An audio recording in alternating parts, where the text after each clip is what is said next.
look at that, Parenting Magic. The reason I chose Parenting Magic for my company is because everything I learned and was sharing with other parents was magic to them when they could see the results when it was changing. But the other thing is, what we are parenting, the kids, they're magic. And we want to keep them that way. We want to give them everything that they can have that can bring out their potential. I was looking out of the kitchen window and I could see Eden, my youngest son, walking down the garden path, looking like he was under a cloud, face like thunder. He was not in a good mood, I could tell. I heard the door open and his bag get either thrown or kicked down the hall. He came into the kitchen, sat down and started what had been the usual rant about himself and about school. I hate that school. I can't do anything right. I'm useless. I can't learn. I was at a loss of what to do. He'd managed to get to mainstream school after being at a special needs school. He'd done really well at special needs school. And when he was 10 years old and he was making the choice to go to his secondary school, he decided that he wanted to go to an ordinary school, a mainstream school. So having me as a mother, I said, follow your heart, and encouraged him to do what he felt was right. It was a bit of a battle. It took a lot of persuading and convincing people that he could actually go to a mainstream school. And there was a lot of support put in place, and he did get there. It wasn't easy when he was there.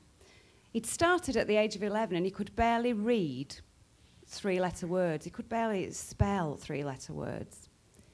Eden had been diagnosed and labelled with Asperger's syndrome, ADHD, dyslexia, pragmatic and semantic language disorder, language delay, social and behavioural problems. You know what that's like, Tara. So we struggled. We really did struggle.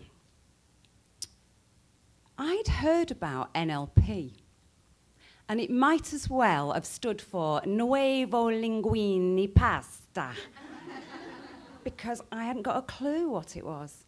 I then did learn that it stood for Neuro-Linguini Pasta. No. Neuro-linguistic programming.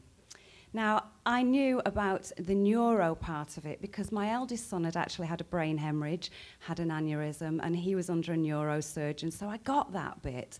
The neuro bit about the brain or the nervous system or the mind, got that. And linguistics, that's a huge area of communication, isn't it? It's not just words. It's behaviour, it's body language, it's actions. And the programming, whether we like it or not, we're programmed, we're conditioned, we're wired in a certain way. And that just comes from past experience. And the meaning that we put on things, the way we look at things, it comes from our values and our belief system. What was fantastic is that I was learning that you could change it. You could change this. There were ways you could put programs in place or strategies that would make a huge difference. I was excited by this. This was the start of a massive change. So in 2006, I became a master practitioner in NLP and hypnotherapy.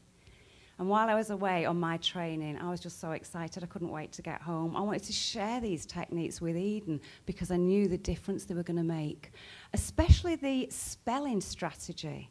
I'd seen that demonstrated, and it was magic. So at an appropriate time, I asked Eden to come into the kitchen and sit down. I asked him to spell a word, and I cannot remember what that word was. It didn't matter. I just wanted to watch where his eyes were going to retrieve the information. I watched him spell, and instead of looking up where visual is to retrieve it, he was looking down in kinesthetics, the touchy-feely place. That wasn't going to help.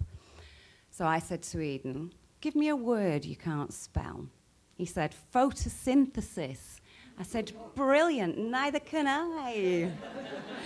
So we got index cards, and then I gave him a choice of coloured marker pens. I said, choose your favourite colour. He chose red.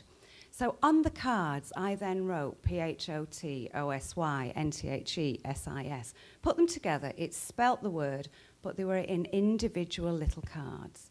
I took each one and put it up and held it to the left where his visual recall was. I told him to blink like that as though he was taking a picture. He was about 13 or 14 at the time. So he was doing that. P-H-O-T, O-S-Y, N-T-H-E, S-I-S. Then we put the cards down and I asked him to spell it, and he did. The first time. It was magic. It was just thrilling. He was thrilled. He was so excited. We did it again. We put it up, these 4 cards. Then I asked him to spell it backwards. And he did. Wow. He was just saying, this is exciting. This is so exciting. That was the start of him becoming an avid reader. And he felt so much more comfortable and confident at school. NLP had given me so many tools just to connect and to communicate on a much better level. I knew it was all about language as well, the way I asked for things, the way I talked to him. I was getting the results I wanted to see because guess what? I was the change. It was brilliant, it really was. And one of the amazing things that I learned was about the unconscious mind not being able to process negatives. Because your unconscious mind has to think of something that you don't want it to think of before you can not think of it. So right now, if I say to you, please don't think of an elephant, whatever you do, don't think of an elephant, you are going to think of it before you can not think of it. I was the mother of 3 teenagers. It was tough at first to flip it and just ask for what I did want. I had to really work at asking for what I did want them to do. Remember to do your homework, keep your keys safe. Stay sober, that didn't always work. It made a difference, though. It started to make a huge difference. I was just so grateful that I'd actually learnt this stuff. When Eden had started secondary school in 2004, we were told that he wouldn't do GCSEs. He did actually do them, and he got 10. He then went on to college and he did a National Diploma in Applied Sciences, which was a 2-year full-time course. And on top of that, took a history A-level because he liked history. Now, he only managed a C in that and he really wanted a B. However, he knew he didn't work hard enough. So in September, he starts university. He's actually going to Trinity St. David's to study archaeology and ancient history. It's amazing. It truly is. And he is one of the most generous, caring, loving, well-balanced, rounded individuals I know. He is so loving. He's so compassionate. And I used to say to him when he was little, Eden, you make my heart glow. I still say it to him because he does. And I know there are so many children out there that could achieve more and more and more when they're in the right place with the right education. That's what I'm passionate about. I'm just so grateful that I found it. I'm so grateful that I found something that would actually break down the barriers that were boxing him in, that allowed him to find his potential. And something that Tara, you say, and I love it, is his unique brilliance, because he jumped out of that box and he soared. And the thing is, he's now continuing to reach other heights, and I just know that he's going to continue to do so. Thank you for listening.